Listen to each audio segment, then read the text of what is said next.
Salut Lily, comment vas-tu en ce jour 37 du confinement? Eh bien, Camille, on a parlé de la confiance en soi hier, mais comment je suis censée faire alors pour construire cette confiance en soi? Jusqu'alors, qu'est-ce que tu as fait?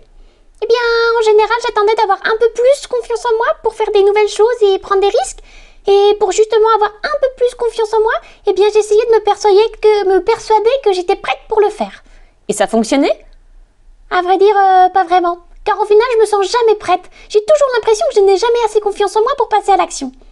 Ok, je comprends. Et si tu retournais à la situation justement, comment ça se passerait? Comment ça? Je comprends pas. Ok, donc là jusqu'alors, si j'ai bien compris, tu attendais d'avoir confiance en toi pour passer à l'action. Mais au final, tu te sens jamais assez confiante, jamais assez prête. C'est bien cela? Oui, c'est cela. Donc, qu'est-ce que tu pourrais faire pour retourner la situation? Tu veux dire que je passe à l'action même si je me sens pas prête?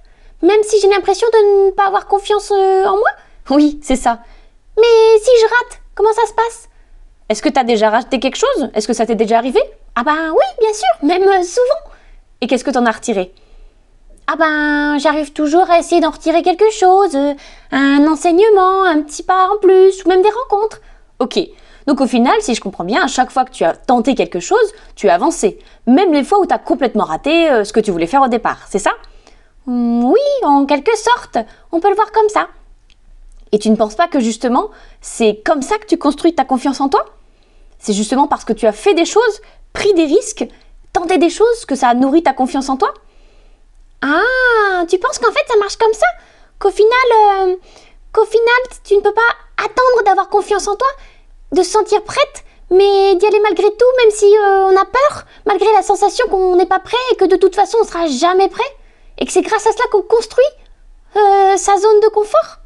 Tu te rappelles de ce que je t'avais dit sur la méthode des doigts de pied? Quand tu sors de ta zone de confort, tu élargis petit à petit ta zone de confort. Et c'est ça qui te permet de nourrir ta confiance en toi. Donc au final, la confiance en soi, ça se construit en passant à l'action.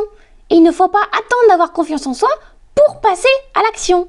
Ah bah je comprends mieux. C'est ça. Et l'important, c'est de se dire que même si on rate, on apprend quand même quelque chose. Alors Lily, c'est quoi ta prochaine action? Je ne sais pas, je vais y réfléchir. Merci Camille. Au revoir Lily.